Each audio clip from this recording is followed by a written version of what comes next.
Namaste and good morning. We'll start our class with the prayers. Om Gurur Brahma Gurur Vishnu Gurur Devo Maheshwaraha Guru Sakshat Parabrahma Tasmai Shri Gurave Namaha. Om Sahana Vavatu Sahanau Bhunaktu Saha Viryam Karvavahai Tejasvinavadhitamastu Ma Vidvishavahai. Om Shanti Shanti Shanti. Now we'll chant Mahamrutyunjay mantra 3 times to pray for those who are in suffering. Om Trayambakam Yajamahe Sugandhim Pushtivardhanam Urvarukam Iva Bandhana Mrutyurmukshiyamamrutat. Om Trayambakam Yajamahe Sugandhim Pushtivardhanam Urvarukam Iva Bandhana Mrutyurmukshiyamamrutat. Om Trayambakam Yajamahe Sugandhim Pushtivardhanam Urvarukam Iva Bandhana Mrutyurmukshiyamamrutat. Om Shanti Shanti Shanti. Welcome everyone.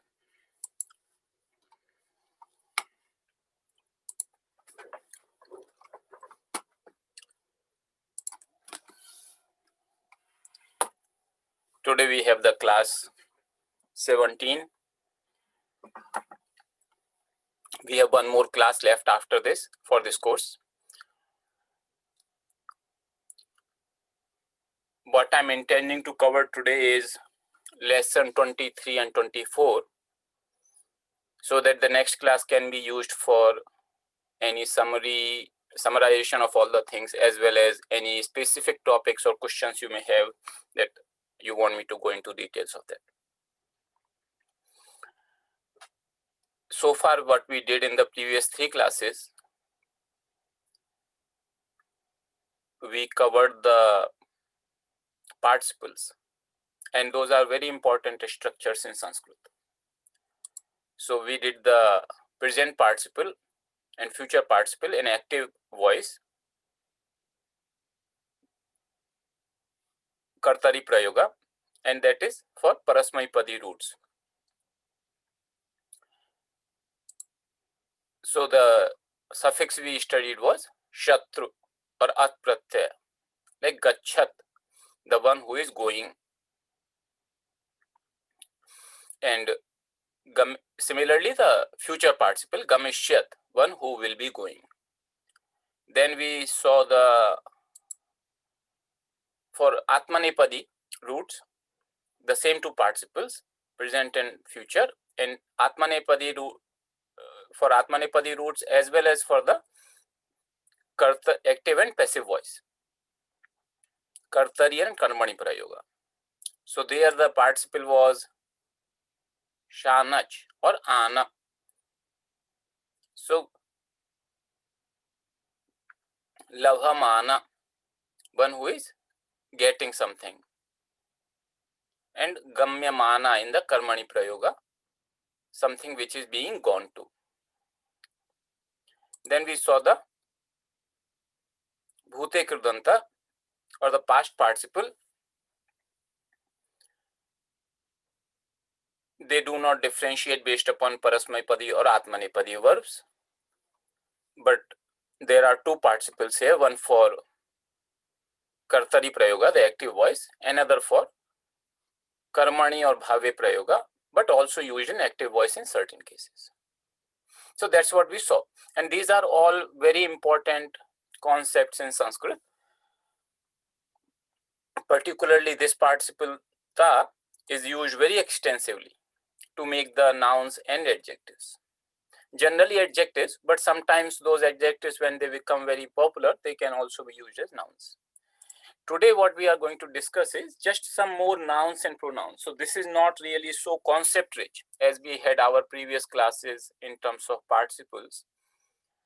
Today's class is not going to be very rich in concepts, but just in the forms, and therefore it's a little bit difficult because when you discuss so many forms, then how to memorize them and how to remember them. So we'll see. I don't recommend that you memorize all the tables. So Amit Tapasyananji is updating our nominal tables with all the new words which are coming in these two lessons, lesson 23 and 24.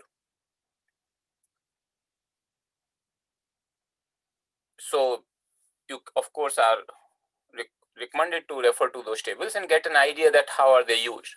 These are some of the nouns and pronouns which author is covering, and this brings a conclusion to the topic of the nominals in this book almost. I mean, there are other chapters later which deal with some nominals, but for a good part, this is a nice break.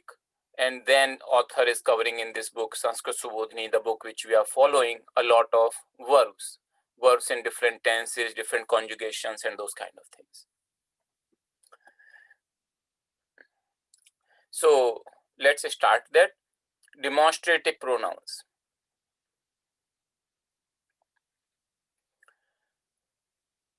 We have discussed these things once earlier also, and in class number 7 you have these things, idam for things nearby, but I'll just go over it again today.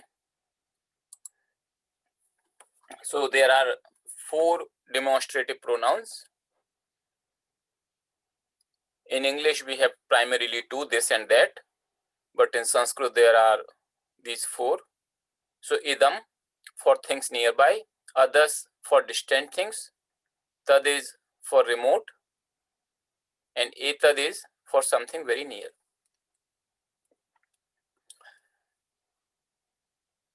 This distinction of these kind of things is very relative, and in practice there is no scientific definition that how near the thing is, then you have to use idam. How distant the thing is, then you have to use tad. So it is pretty much dependent upon the speaker, how he wants to convey. Not like a very scientific and criteria that what is near and what is remote. And in English also sometimes we have the same thing, that a person, when we are talking of probably in the same room, you could refer to that, and if you feel that he is remote or somebody in the other country, you can refer to this also. So we have seen the forms of these.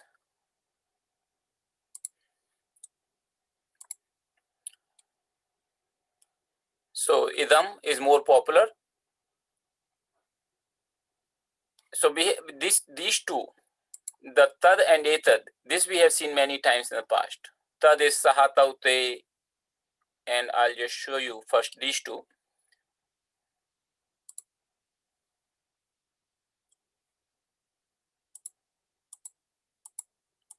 Tad. So tad we saw this is very popular for us. All of us are familiar with this. Sahataute, then in feminine sa te taha, and in neuter tat te tani. So that we have seen many times. That is the most common among all these 4 also. Then etad, which is nothing but you just add the a before. So in all the declensions, you just add the word a, and that it is pointing to the nearest to the speaker.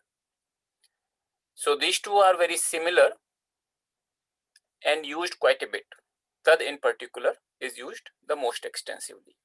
Then we have these two, idam and others. Between these two, idam is referring to this and others is referring to that.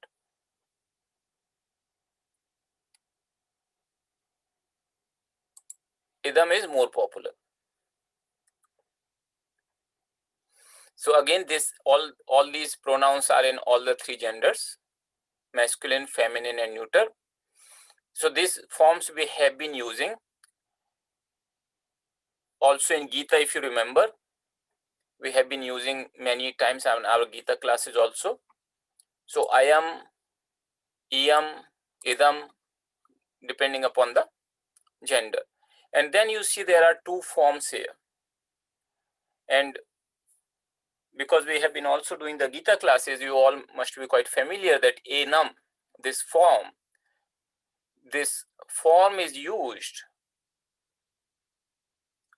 versus imam. What is the difference? Difference is that when you have referred to something in the previously and then referring to it again, you can refer to it as enam. So these alternate forms are not like 100% alternative, like you can use either of them, but there is a rule regarding these enam, enau, enena, that they can be used when the thing has already been referred previously. So this we have seen many times in Gita classes, this particular pronoun to be used. Then others, not so common. And again, these are just the forms, masculine, feminine, and neuter. Asau, amu, ami, asau, amu, amuhu, like that. We don't have that alternate forms here. As I said, this is the least common used. And one thing here you have to just keep in mind probably, that if you remember, we had this pragruhya sandhi, where the form of the word is not changed. So the rule for pragruhya was that if the dual of a nominal or a verb ends in long u or long e, then it is a pragruhya. That means it will not change the sandhi. So if I say amu,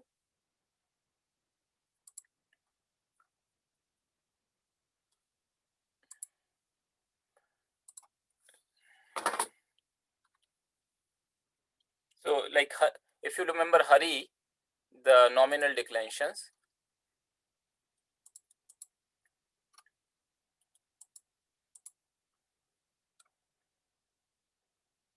Harihi, Hari, Harayaha.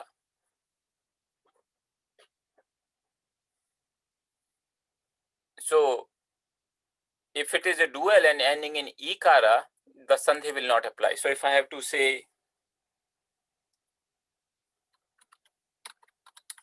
Hari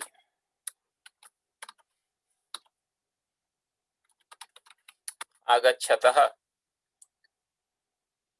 that means two Haris, that means two people whose name is Hari, two Haris are coming. So I will not put the sandhi between these two. That's why it's pragriya. So that is the rule we have already discussed, that dual, when it is ending in ikara or ukara, long e or long u, the sandhi doesn't take place. What happens in case of others, the special this rule applies to even this first person plural, ami also. So just to keep that in mind. That's the special provision Panini has made, that even when you say ami agachanti, those people are coming.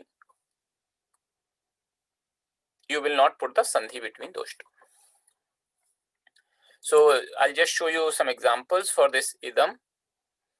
So like in Bhagavad Gita 13:1, idam shariram kaunteya. So shariram is the neuter, that is the body, this body. So idam shariram.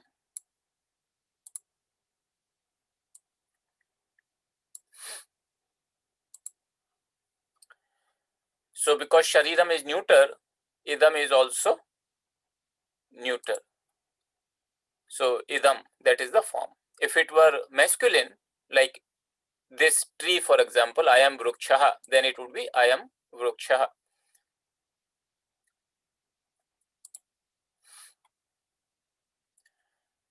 In this also, if you look at, Esha tebhihita sankhe. So this word Esha,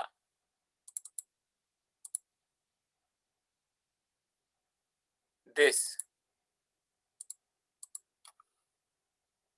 So Esha, if you look at here in our pronoun table,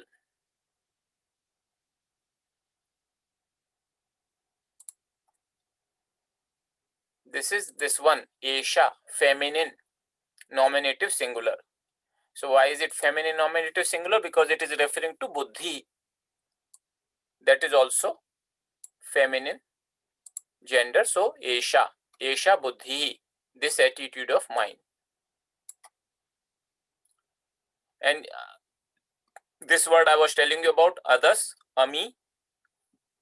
So that's where it is used here. Ami cha tvam dhritarashtrasya putraha. So all those. And it is using two forms of this, asau also here. So ami and asau.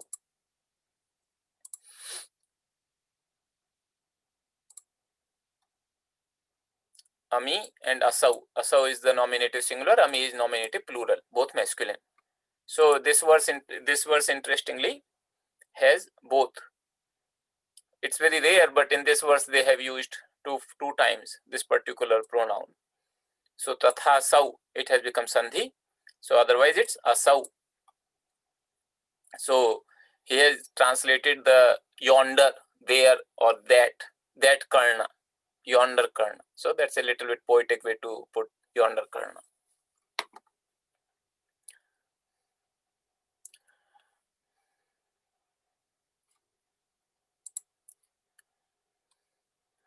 Then another is adjectives of quantity. This is another set of category of nominals. So you see this one here. This is iyat, this much or this many. Kiyat is how much or how many. Tavat, that much or that many. Etavat, this much or this many. Yavat, as much or as many. These are nominals, not pronouns, but they are derived from pronouns. So like as you can see, we have tat. Tat means that. So tavat, that much or that many. Then we have etad. Etad is this. So etavat, this much or this many. And then we have yat. That means as, like one who or as much. So yavat, as much or as many. So from vat, you can see that they are derived from the pronominal forms, but when this word finally is made, it's considered a nominal, not a pronoun. Similarly, kiyat, kim, how much. Iyat, idam, like it is coming from idam, this much, that way. So they are derived from that, but when they are used as these kind of words, they will have all three genders. So feminine nouns are made by adding e to all these, and the base for masculine and nominal neuter remains the same. So iyati would mean the same thing, this much, but when you are referring to this much to something which is in feminine gender. So if I show you the declensions, so that's how the declensions come. Iyat. Before that, I just want to show you something. So you remember, like we discussed this part earlier, that this table of suffixes, and I told you that Panini uses only one table of suffixes for deriving all the declensions, whether nouns, pronouns, adjectives, doesn't matter. This is the common table to derive every single nominal form in Sanskrit. And then there are rules which are applied to derive those forms. So in one way, if you look at grammar of Sanskrit, there are really no exceptions because everything is rule driven. They are just quite a bit of number of rules. Like this kind of a structure you will hardly find in any other language, where there is just one set of the suffixes, and that is deriving every single noun, pronoun, and any kind of nominal declensions. So when we study Panini grammar, we of course memorize this particular table, just the suffix tables, and also the understand the rules, how do they get applied, and then forms are automatically driven. People do of course memorize some common forms, because every time you derive it takes time, but technically it can be done. Technically you just have to understand the rules and suffixes, and you can derive every single nominal form. So in this, like if su is the suffix, this just sakara that remains as the suffix. So this is the what we have it in the blue, that is the final form of the suffix. Like ta, instead of ta only a remains. So that is one thing. Second thing is, we said there are three categories here. First five, they form one category. Then the one which are starting with the vowels, and then one which are starting with the consonants. So 7 is starting with the consonants, 9 is starting with the vowel, and 5 are the first 5.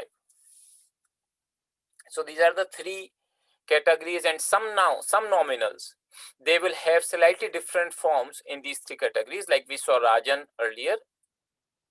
Some nominals will have only two forms, one for first 5, another for all the others. And some nominals like Rama or many others, like particularly all the ones which are ending in the vowels, they will have only one form across the whole table, like one stem, so to speak. So whenever we are dealing with the consonant ending nouns, there is a possibility that it could have one stem. That means everything is the same. Everything is based upon single stem. You just keep applying the suffixes to the base form. It could have two stems. Two stems mean that these 5 will have some rules, because of which either a vowel will got elongated, or an additional letter will come into play. So for example, here if you look at iyat, it becomes iyan, iyantau, iyantaha, iyantam, iyantau, iyataha. So you see nakara that comes in between, and only in these 5. All others are, that is not the case. So that kind of thing may be there.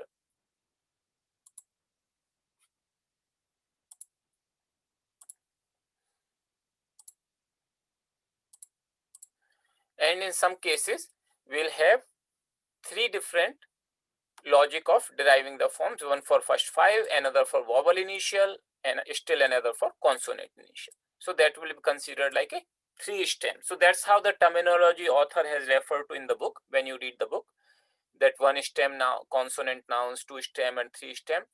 Sanskrit per se doesn't have originally, like Panini doesn't have this terminology. Panini, as I said, just has these suffixes and tells like there are rules which are going to make the change in the forms depending upon which particular suffix and which particular word coming into the play. But for some persons, this might be useful, that 1 stem noun, 2 stem noun, 3 stem noun. So just understand that's where the terminology is coming from.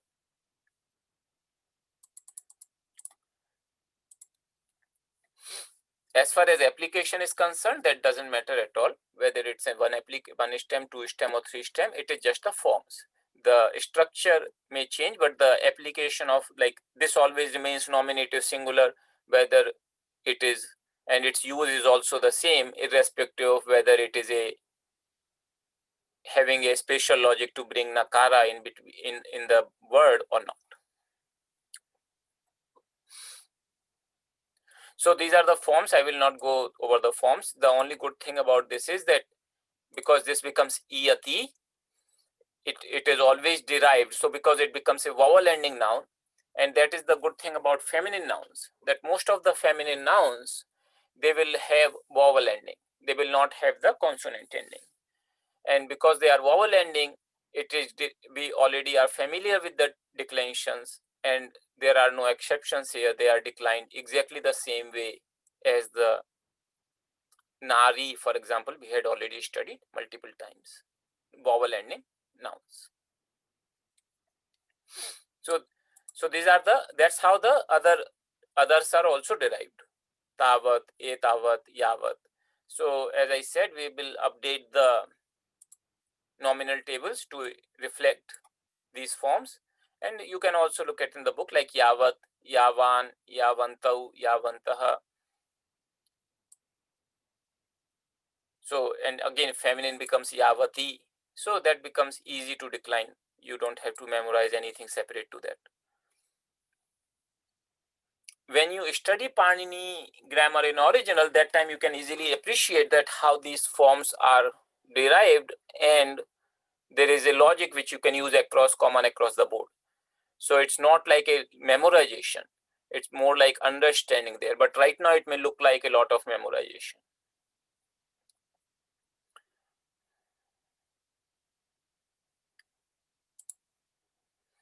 So we'll see if there are some examples of this. And these are not very common, by the way. So all these adjectives of quantity, of course, wherever there is a need, they do use them, but not very common in the text. So for example, here in Bhagavad Gita, this is the verse 1855, Bhaktya mam abhijanati yavan yaschasmi tattvataha. So yavan. So if you look at yavan, this is the yavan. Yavat. Yavat means as much.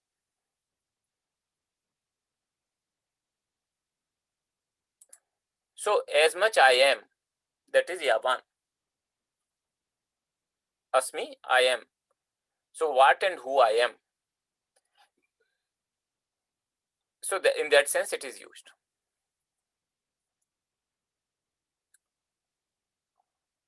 There are two examples from Guru Gita.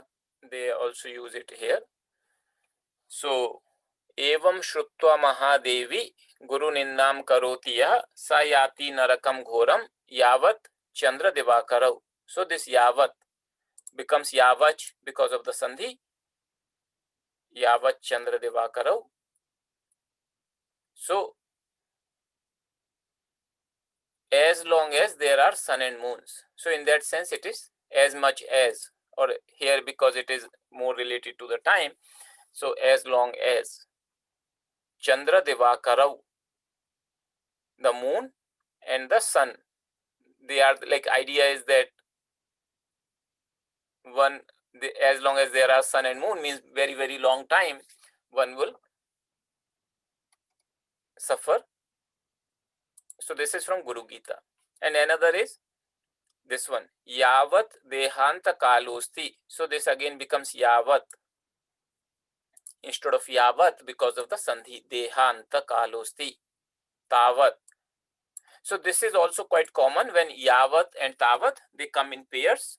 So Yavat as much and Tavat is that so long. So like here, as long as or until, and so long, till then. So in that sense also it is used. So Yavat Dehanta Kalosti means until it is the time for the end of the body. Till then, O Devi, one should remember Guru.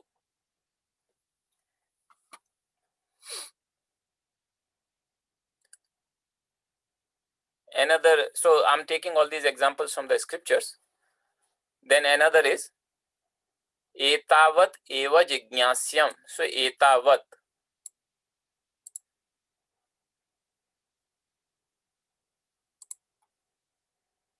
So yavat.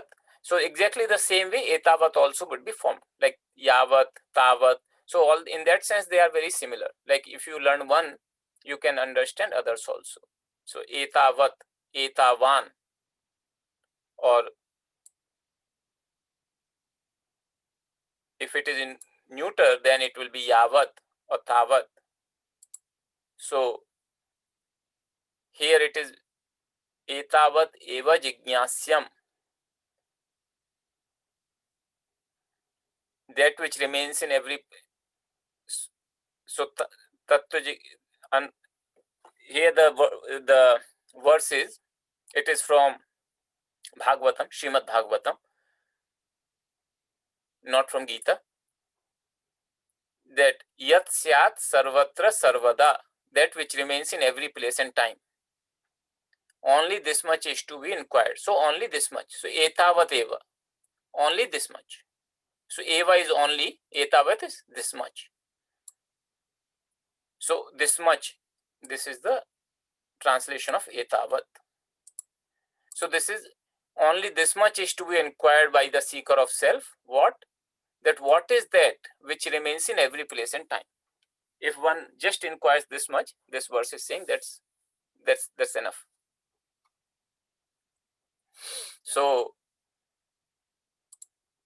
these are the adjectives of quantity.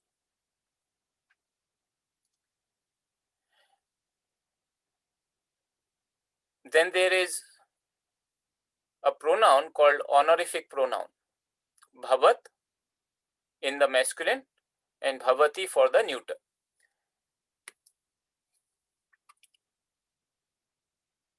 Even though it is referred to the person whom you are speaking. So for example, you could say, and bhavat also will have the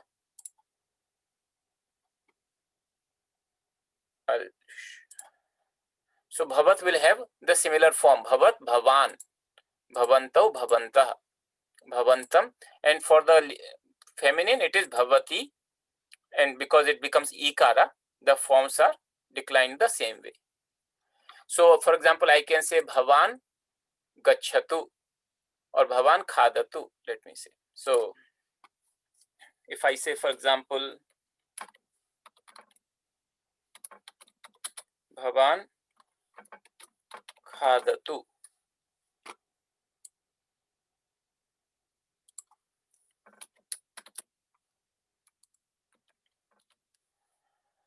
now khad means to eat, and khadati, that means when he eats. Khadatu is the lot lakara form.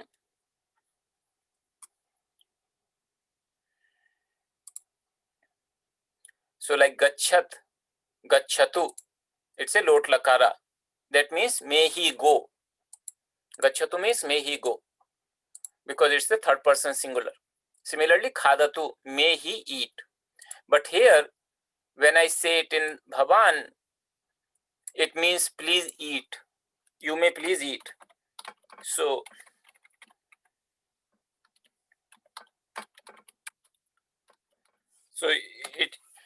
even though it refers to the person whom I am speaking, but it is considered an honorific, that I am talking in the third person. Like in the court, many times they say, Your Honor can do this. So there it is spoken in the third person.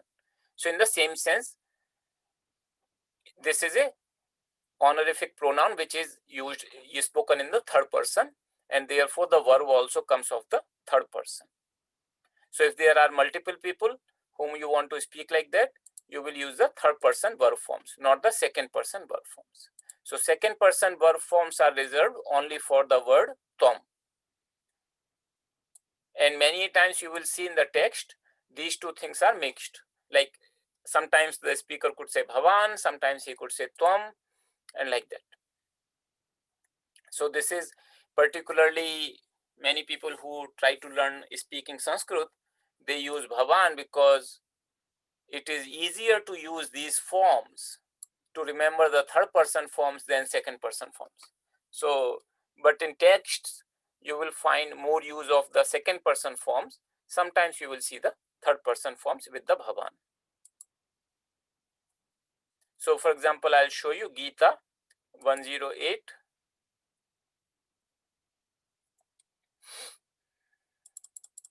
So you see this word bhavan. So here the Drona is telling, Duryodhana is telling Drona that who are all the warriors on our side. So first he says Bhavan, yourself, your honor, or whichever, like yourself. Here the translation is yourself.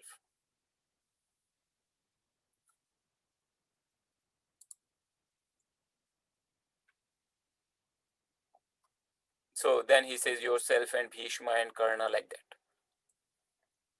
So this could be a little bit many forms. It can be overwhelming. So I just want to give you a break, like in terms of if you have any questions, you please send me the questions. So far whatever we have discussed, if there are any questions, please send it across.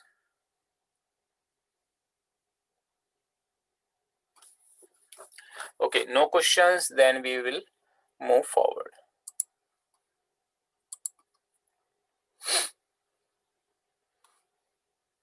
There are certain suffixes in Sanskrit which refer to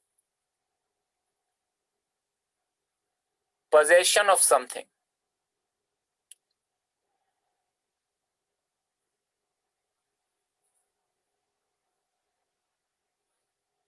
So one has something. One of the very common suffixes, so there are three we are discussing here. Vat. Remember, vat may be coming like here also, eta, vatava, so that is different. We have to see. So this is typically used after a qualitative noun to make it like one person has that thing, or it could be even a normal noun like dhana, but some quality, some object or quality that one may have. So generally it is used in that sense.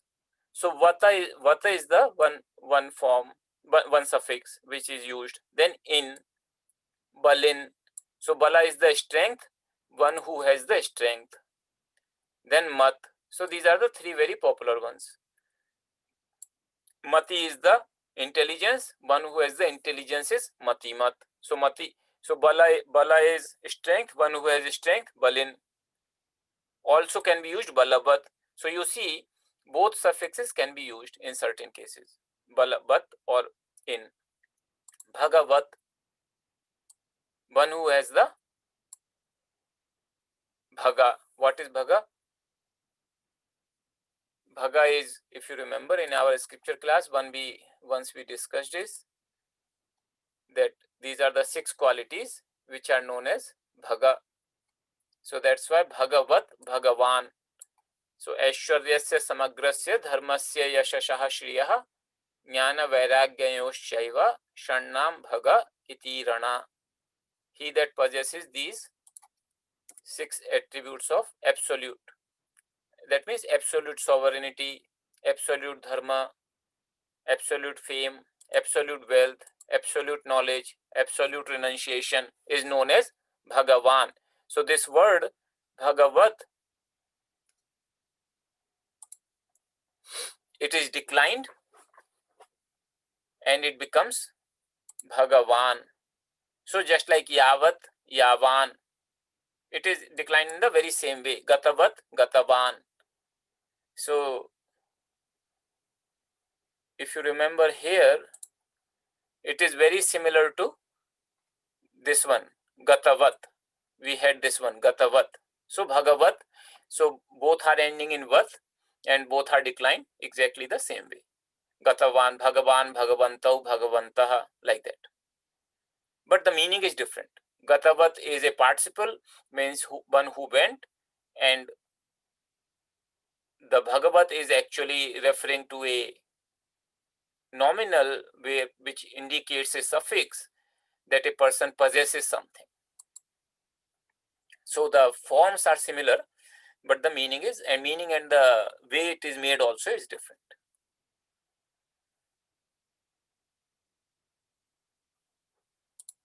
So these 6 attributes, that's why we say Bhagavan, the Lord. He has all these 6 attributes in totality or in absolute.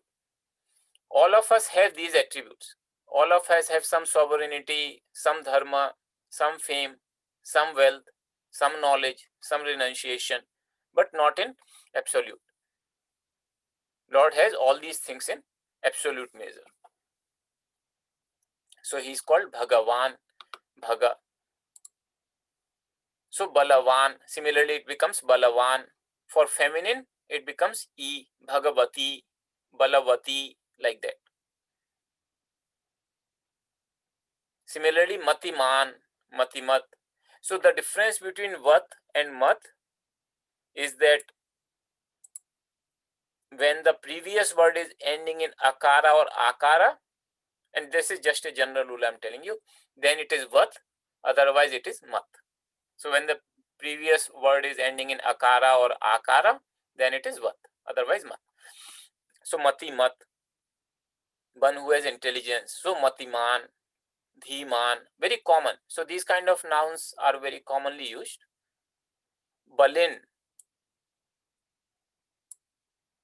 So here the declensions are a little different, and particularly for nominative singular. Others are okay. So I'll just show you. So here is the Balin.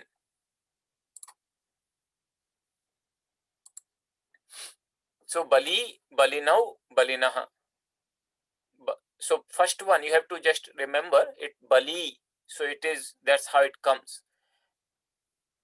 We have this word yogin, yogi, coming from the same thing, one who has yoga, that is yogi. So where the word is yogi coming from? Same, yogin. So the pratipadika, the base word is yogin, and then the nominative singular becomes yogi, and the feminine becomes yogini, like that. Even the sannyasi, when we say sannyasin, so sannyasi, very commonly used. And the thing which you have to just keep in mind is the nominative singular in masculine as well as in neuter also. It is a little different. Others are recognizable relatively easily. So nominative singular becomes Bali. It sounds as if it's a feminine noun from ikara, but that's how it comes. It's a masculine noun.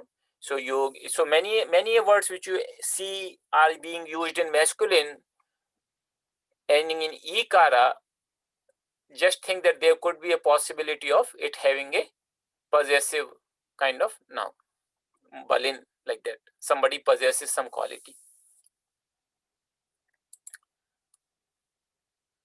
So these are of course very commonly used, these words, and they are declined also in the fashion we have seen earlier also, particularly Bhagvat and Balin. There is some difference. Then there are some directions, adjectives of directions. So 4 directions are Prach for east, Pratyach for west or backward, Udach is for north and upwards, Avach is for south or downwards, and Vishwach is all around. There are many other words also which come in the similar fashion. I'm just taking a sample of them. And feminine nouns again are easy. They are made by ending E. So Prachi.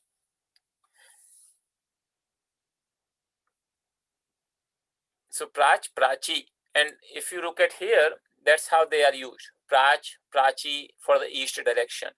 Generally, when we just refer to the direction east, because the word for direction is Disha, that is a feminine, generally you will use the feminine nouns. Prachi for east. So when we say Prachi Parikrama in India, those who might have gone for Prachi Parikrama, so that's where it refers to the whole name is Prachi Saraswati. That means Saraswati, the river Saraswati of the east. So Prachi, Pratichi for the west, Udichi for north, Avachi for south. These are just the words. There are many words for directions in Sanskrit. So this is not the only one for east. There are other words for east also. But these are also there. Prachi, Pratichi, Udichi, Avachi. And here it becomes Vishwach becomes Vishuchi. So why Pratyach becomes Pratichi, not Pratyachi? As I said, there are certain rules. other rules which are there to derive. That is just a general thing that it becomes ending in ikara, but then there are other things which come into play which decide what is the final feminine form. These have some specifics regarding the declensions. So like pratyaj. So I'm just taking one example here, pratyaj. And here it has pratyang. That's how it comes. Pratyang, pratyanchau, pratyanchah. So this nakara comes in between, and because it is followed by chakara instead of nakara, it becomes nyakara because it is in the same varga. For first 5 forms, you see, for first 5 forms. So just keep that in mind, and in neuter it becomes pratyak. So as I said, we are not going to discuss every single rule which is going to give rise to these forms. Just keep these tables, and some of the common ones you might getting used to. So similarly others also. So pratichi becomes easy because it's ikara. There are no specific rules for declensions. It's very simple.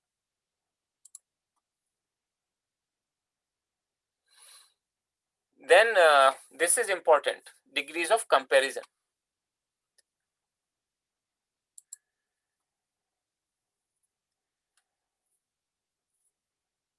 So in English we have comparative. We use, for example, tall, taller, tallest, like that. Superlative is tallest. So tall, taller, tallest. Small, smaller, smallest. And when we cannot put this er and est in English, we use the word more, like more beautiful, most beautiful. We don't say beautifuler or beautifulest. Could say that though, but generally in English that is not there. In Sanskrit, we have 2 suffixes for indicating the comparative. You know, Sanskrit is a very rich language, so one is not enough. Somebody asked the question that why there are so many words for king, because Guruji says it is like this. Why Sanskrit has so many words for water, hundreds of words for water? Because when you go to a king's palace, when king hosts you and you are the guest of the king, he will put hundreds of dishes in your honor. Even though you can just have 1 or 2 dishes to have your fill, your stomach will be filled. But then Sanskrit is a royal language, it offers you multiple possibilities. And other languages are like, they work because one can fill their stomach, but they don't have so many options. So this is just a fun, just a playful take on Sanskrit and other languages. But Sanskrit does have a lot of varieties, that is true. This tara and es, these are the 2 comparative, and tama and ishtha for superlative. Es and ishtha are less common. Tara and tama are most common. So for example, I can have,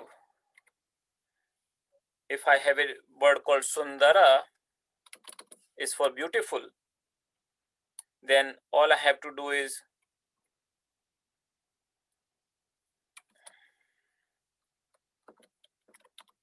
sundara is beautiful.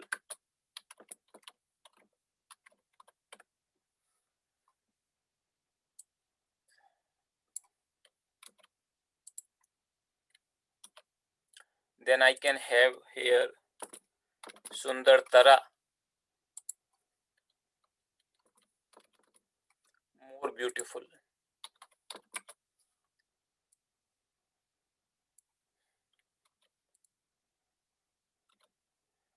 And here I can have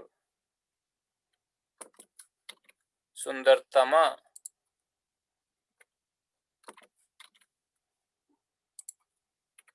most beautiful. Because as you can see, both tara and tama, they are ending in akara. So their declensions are very similar to like Rama ending in Akara. So the declensions are easy for these words. The feminine forms for these are, so feminine forms are Sundartara and here Sundartama.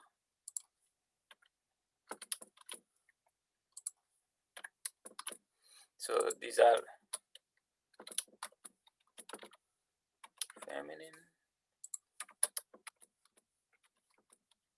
So these are also ending in Akara. So these are again declensions are simple.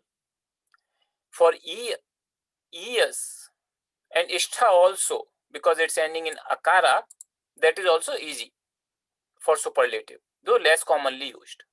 It is the ES which can pose a little challenges because it ends in consonant. And here, for example, and it's not used for every single noun. Like Sanskrit has certain ways to figure out that which noun would be used more for which.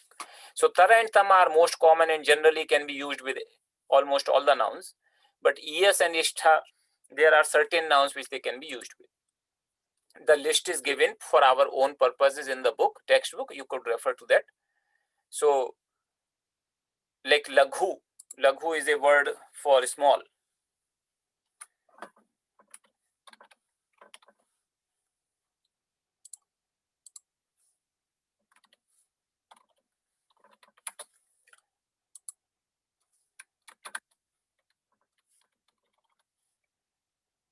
So you could say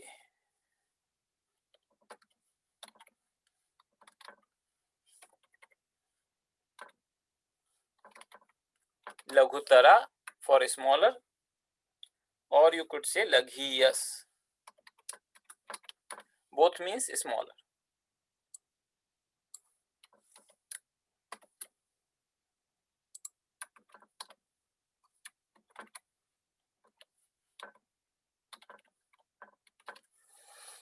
And when you see the feminine forms, you will say Laghiyasi, that is a smaller feminine noun. So that's how it goes. I'll just show you how the declensions go for the Laghiyas. So they are like this: Laghiyan, Laghiyansau, Laghiyansaha. You see, this pattern is kind of a little common, that Nakara comes. So in the first 5 forms. Laghiyansam, Laghiyansau, Laghiyasaha. And as I said, the feminine is the very similar. Feminine is Laghiyasi, so there are no exceptions in the declensions. In the neuter, you will have to keep that in mind, that Laghiyah, it becomes Laghiyah, Laghiyasi, Laghiyasi, Laghiyansi, like that.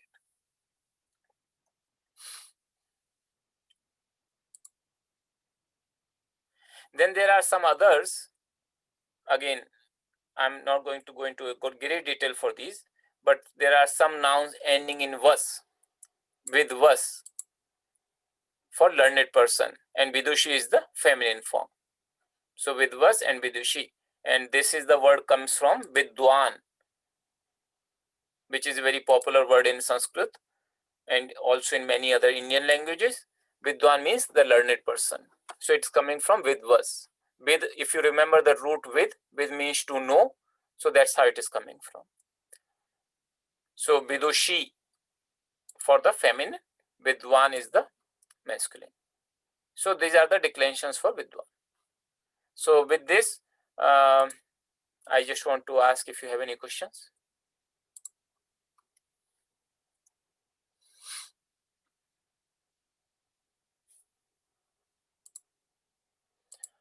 So there is a question, is this Bali and Bali Chakravarti same? No. So Bali Chakravarti refers to the name of a king. So what person is asking this Bali? Bali. So Bali is this is simply a nominative singular for saying somebody is strong.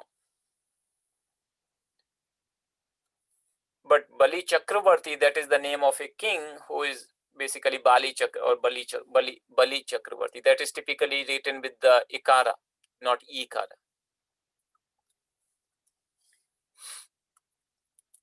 There is a question, Sundaratara is the beautiful masculine. Is there a Sanskrit word for handsome? This is how it is used for handsome, because you see, beautiful based upon the feminine, you will use Sundaratara, and for masculine, you will use Sundaratara. So that's how you can use it for the handsome. So there's a question. So for comparative, one can use either Tara or the ES endings. Yes, ES one can use either, but ES is not used in every case. Tara is much more common. There are certain cases where ES is used. In that case, you can use either. So, as I said, there are a lot of words, and Tapasya is putting a lot of effort to update the nominals tables so that you could have, but you can also refer to the book. Book also has the declensions of all these forms.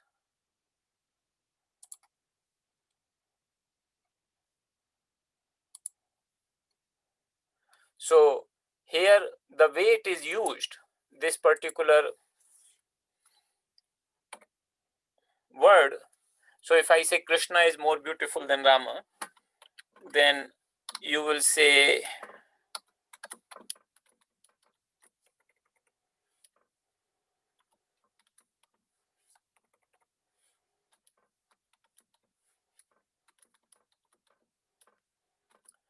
Krishna, then Rama. So typically Rama comes in the fifth case.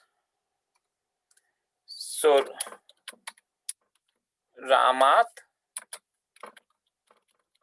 Sundar Taraha, and Asti would come as the implied verb. Many times that is missing. So Krishna Ramat Sundar Taraha. So in the text, many times you will see that Asti is assumed, but you should, technically Asti would be there. Krishna Ramat Sundar Taraha. Krishna is more beautiful than Rama. Sita is the most beautiful woman. So one can say Sita Sundartama Nari, and Asti again. We can use Asti, or sometimes it is just implied, that not explicitly mentioned. Then you could say that this fruit is smaller than that fruit.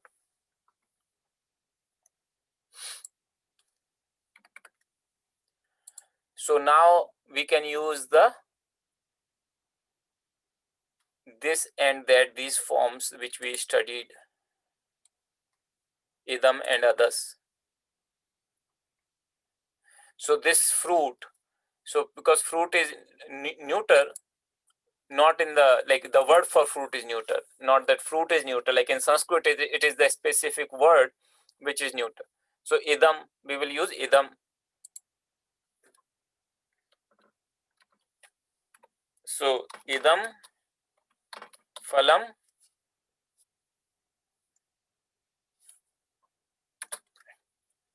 then smaller is laghu taram.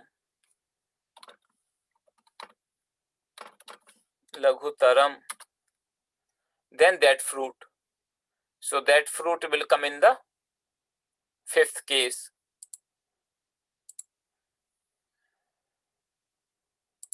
So what will be the fifth case here? For that, if I use the so let's say if I use this form, so I have to use the fifth case here also, amushmat. It's a neuter, fifth case, singular, amushmat.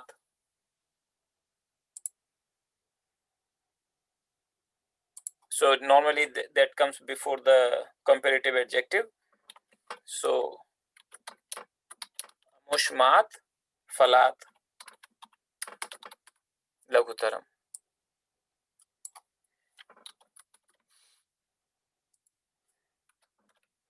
So idam phalam amushmat falat lagutaram, because when you say that fruit, that being an adjective follows the noun in the case and gender and the number. So falat or amushmat. If I say this tree is the smallest, so again if I use this, the tree is masculine. The word for tree in Sanskrit is masculine, bruksha. So I am bruksha. We have to use the masculine adjective. I am bruksha. So I am bruksha lagu tamaha. That's all. So this tree is the smallest. I am bruksha lagutama. Like that. So that's how you'll use.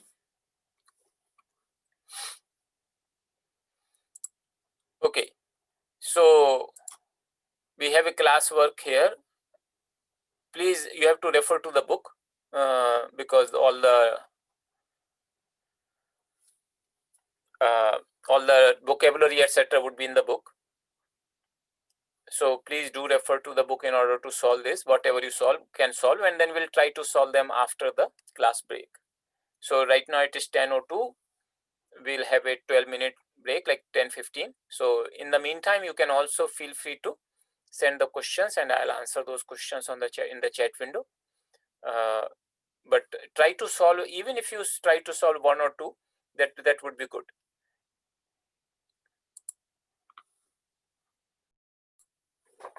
Welcome everyone.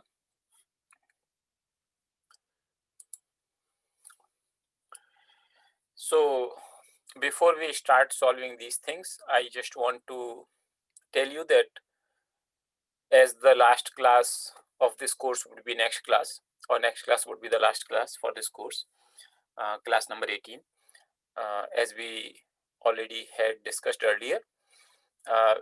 As far as lessons are concerned, today we have finished all the lessons from the book up to 24. That was our objective for this course, because there is a logical conclusion of most of the nominal forms. In the next class, the concluding class, I want to take a summary, as well as I want to also take any of the questions or topics which you want to discuss in slightly more detail.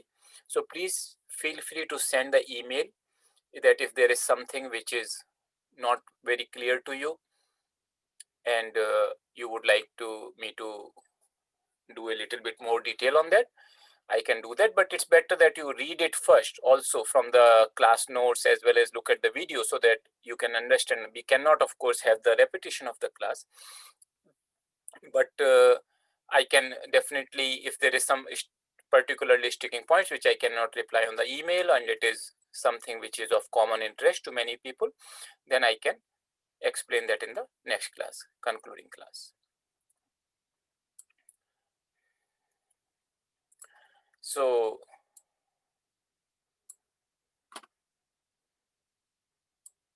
this one, if you look at now, as you can see that many of the concepts which we studied in the previous classes, they are coming into play. And in order to solve these exercises, you have to not only understand the concepts from these lessons 23 and 24, but also from previous lessons. So in that sense, this book is a very good book, that it keeps on building in your exercises those concepts. So here, if you look at the word bodhami, that is the verb form that I know. Both is the, so it's a both is the root to understand, to know, and bodhami is I know or I understand.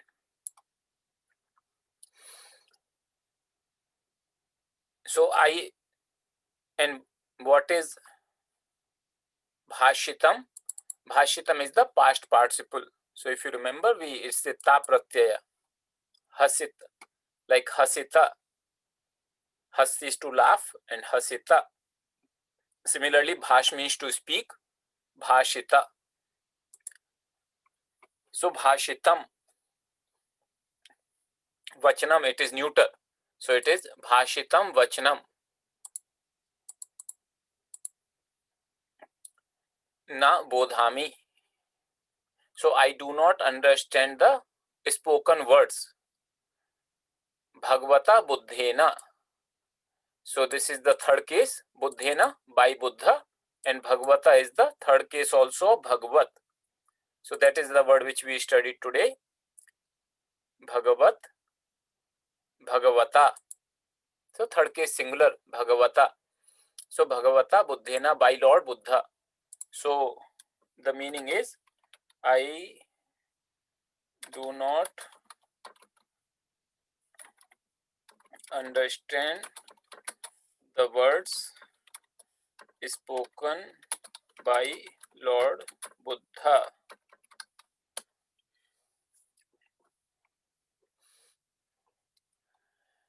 Similarly, you see Yavata Dhanena. So typically then ta a, because that was our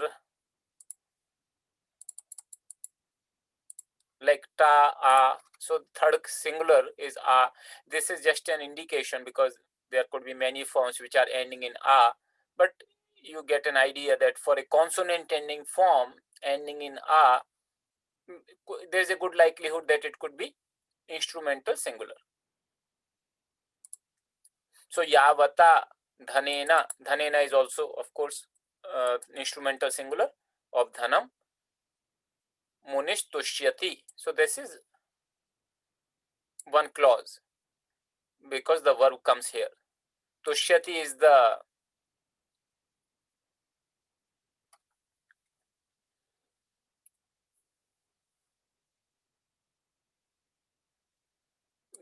form of the third person singular. Tush dhatu. Tush means to be pleased, to be satisfied.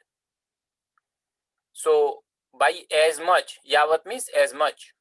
So by as much money, a muni, a sage is satisfied. So by as much money, a sage is satisfied.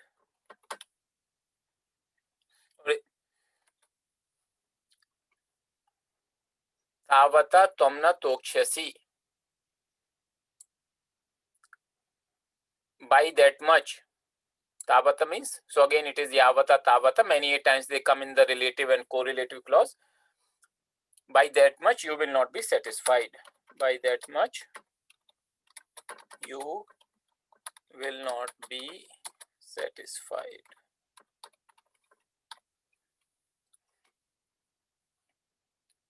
Tokshasi, that comes in the future tense.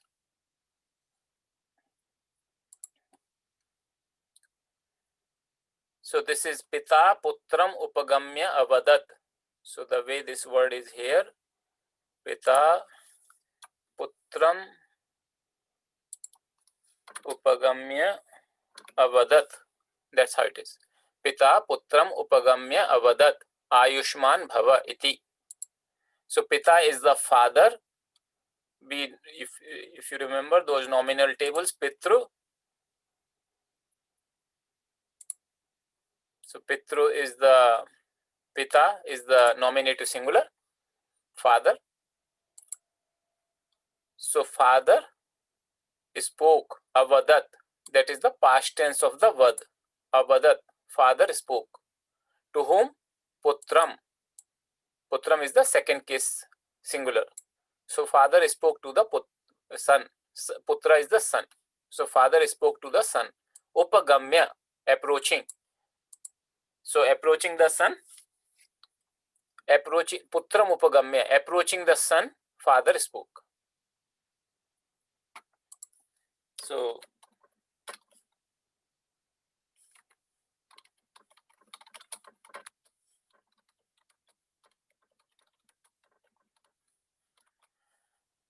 Ayushman Bhava.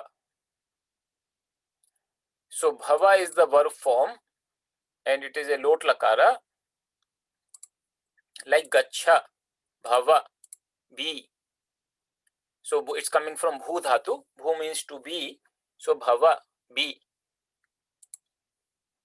Ayushman. This is coming from mat. We discussed earlier this mat, the possessive one, bala, mati mat. So Ayushmat. So it becomes Ayushman. So Matiman, the nominative singular, becomes Ayushman. Ayushmat. Ayush means life. So be with a life. Have a life. That means have a long life. Everybody has life. But have a long. That normally this mat pratyaya, that just doesn't indicate that somebody has something. Like when we say somebody is balavan, balavat, it doesn't mean that he has strength, because everybody has some strength. That means that person is really strong. So in that sense, so similarly when we say matiman, one who has intelligence, everybody has some intelligence, but this indicates one who has good amount of intelligence. So Ayushman also one who has a long life. So father spoke, Ayushman bhava, be with a long life, or in English we will say live long. May you live long, like that, because it can be used, may you live long.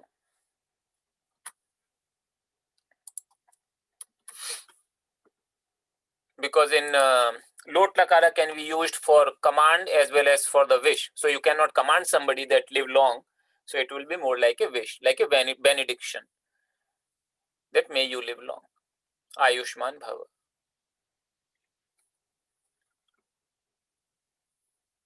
Idam kamalam sarveshu kamaleshu sundartamam bhavati.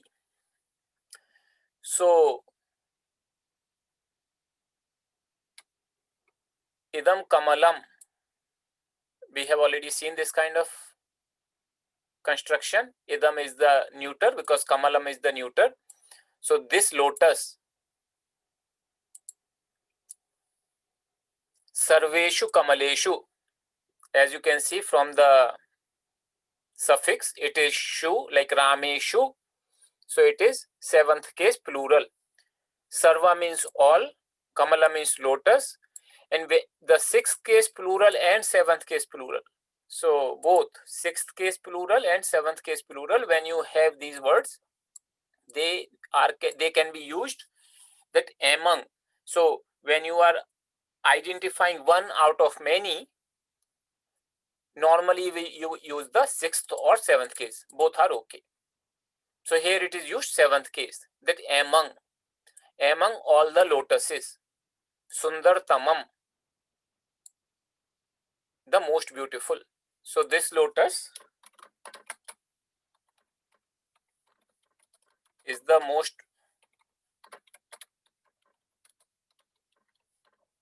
beautiful among all the lotuses.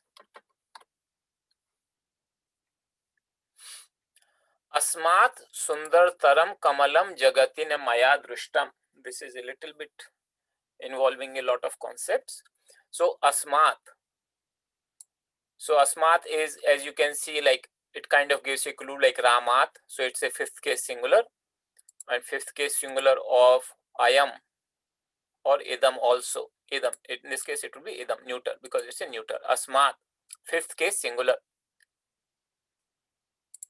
So compared, as I said, for comparison purpose, because we see this comparison, Sundar Taram, then fifth case is used, and compared to this. So compared to this, more beautiful, Sundar Taram, Kamalam, lotus.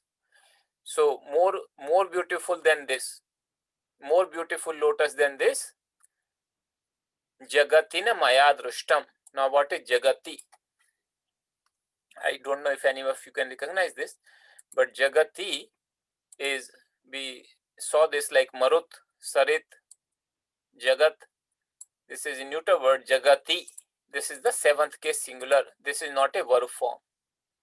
So you have to be just careful. Sometimes in the nouns which are ending in takara, the seventh case singular, it also ends in ti, just like a verb form like gachati. So but the meaning and the structure and the connotation, they are completely different. Jagati means in the world. because it is the seventh case singular. So in the world, na means not, maya, by me, it is the third case singular, instrumentation singular, and drushtam. Drushtam, if you remember from our previous class, it's a past participle, not seen, like past passive. It's used in the passive right now because it is maya, used with the third, the subject is in the third case, so it is passive. So maya drushtam, not seen by me. So a lotus more beautiful than this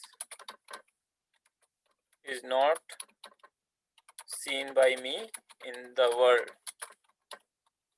You can make the sentence in English a little bit more English like, if you think a little bit better structure, better rearrangement of the words, but the idea is this.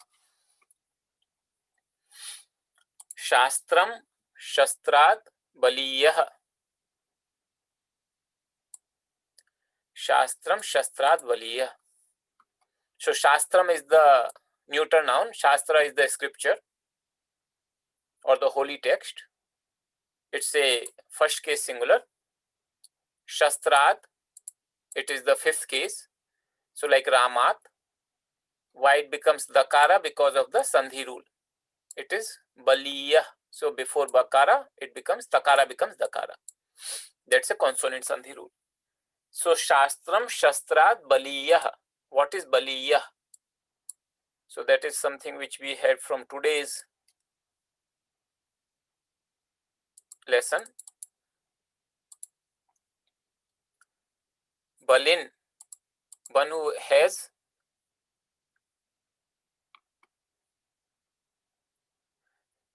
So this is actually comparative. Laghiya, like this. Baliyas. So he has used this particular es for the comparison. So laghi an for smaller, laghi yes for neuter, and it becomes laghiyah. So it becomes baliyah because it's a neuter, more powerful. Bala is the strength or power, so more powerful. Baliyah. Why is it neuter? Because shastram is neuter. That's why it is qualifying shastra. So it is also neuter. Neuter first person nominative singular. So what does it mean? The scripture is more powerful than the weapon. Shastra is the weapon. So the scripture is more powerful than a weapon. Because it's coming iti, I'll put the in the quotes.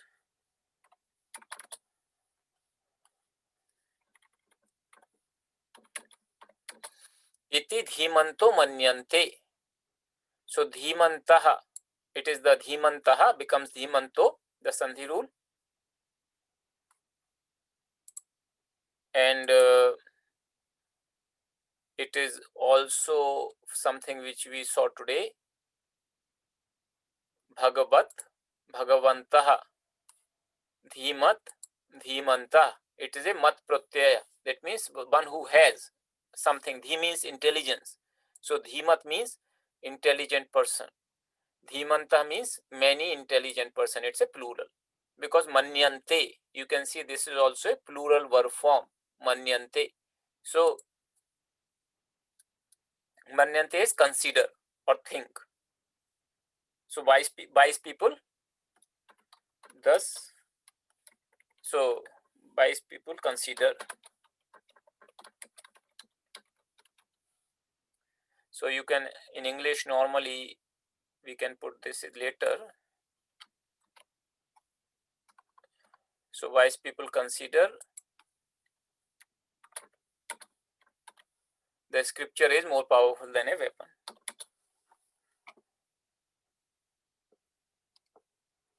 Shastram eva shastrat balavattaram iti nirpash chintayanti. So here also it's iti. Like if you do this sandhi vichcheda, शस्त्रम एव शस्त्राद बलवत्तरम इति नृपाः चिन्तयन्ति. So it becomes नृपाः चिन्तयन्ति. So nrupaha is the kings, chintayanti is a plural form. So kings think. So wise men consider, wise men think, and kings also think. What do kings think? So kings think iti nrupaः chintayanti. So this is kings think. Shastram eva shastram eva shastrad valvattaram. So this valvattaram. So here he has used two nouns, two suffixes. So bala we know is strength, and then vat and tara. So bata is the possessive, that means one who has the strength, balavat, and tara is the comparative, more strength. So in here it is the two suffixes are used, one for possession, one for comparison. So now if you understand this, the meaning is pretty simple. Shastram is the weapon, and Shastra is the scripture. So kings think a weapon is more powerful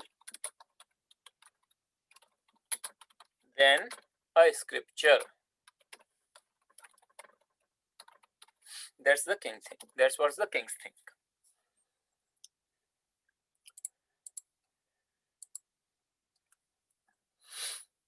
So mama vidya tava vidyayaha gariyasi. Gariyasi, this is es pratyaya. This is comparative suffix, and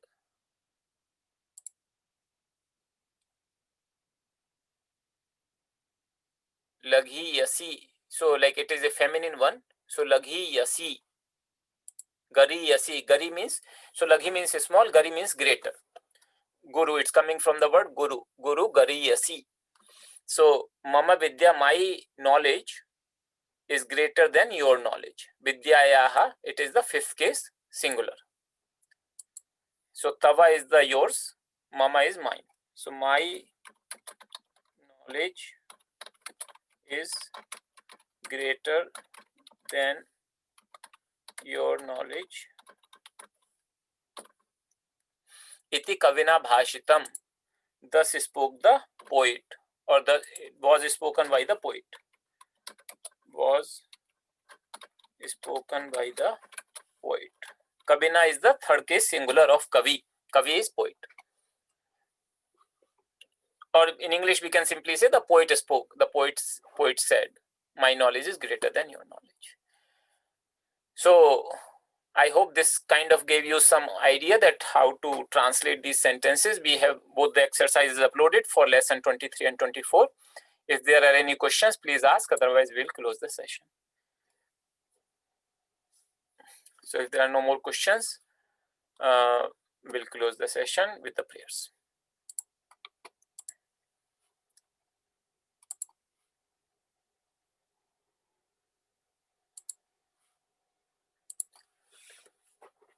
सर्वे भवन्तु सुखिनः, सर्वे सन्तु निरामयाः, सर्वे भद्राणि पश्यन्तु, मा कश्चित् दुःखभाग् भवेत्.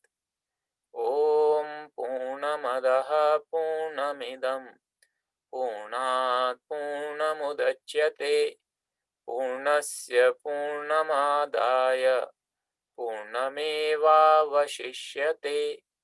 ॐ शान्ति शान्ति शान्तिः.